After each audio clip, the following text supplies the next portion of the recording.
জুলাই যোদ্ধাদের কোনো ভুলে যেন ফ্যাসিস্টরা পুনরায় ফিরে আসার সুযোগ না পায় সেদিকে তাদের নজর রাখার অনুরোধ করেছেন বিএনপির কেন্দ্রীয় নেতা ও সাবেক মন্ত্রী রুহুল কুদ্দুস তালুকদার দুলু। শুক্রবার নাটোর সদর উপজেলায় তেলকুপি উচ্চ বিদ্যালয় মাঠে উঠান বৈঠকে তিনি কথা বলেন। তিনি বলেন, জুলাই আন্দোলনের যোদ্ধা এবং শহীদদের আত্মত্যাগে আমরা নতুন বাংলাদেশ পেয়েছি। ছাত্ররা জীবন না দিলে আজও হয়তো আওয়ামী ফ্যাসিস্টরা জনগণের উপর নির্যাতন অব্যাহত রাখত।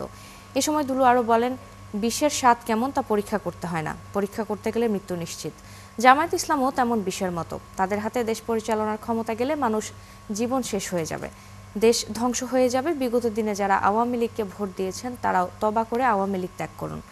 আগামী নির্বাচনে ধানের শীষে ভোট দিয়ে তাদের শুদ্ধ হওয়ার আহ্বান জানান তিনি। আগামী দিনে কোনো ষড়যন্ত্র, কোনো চক্রান্ত, আগামী ফেব্রুয়ারি মাসের যে নির্বাচন, রোজার আগে যে নির্বাচন হবে, এই নির্বাচনকে কোনো ষড়যন্ত্র চক্রান্তকারীরা ঠেকিয়ে রাখতে পারবে না ইনশাআল্লাহ। বাংলাদেশের জনগণ ঐক্যবদ্ধভাবে এই নির্বাচন পণ্ডুল করার ষড়যন্ত্রের সঙ্গে যারা জড়িত তাদেরকে রুখে দেবে ইনশাআল্লাহ।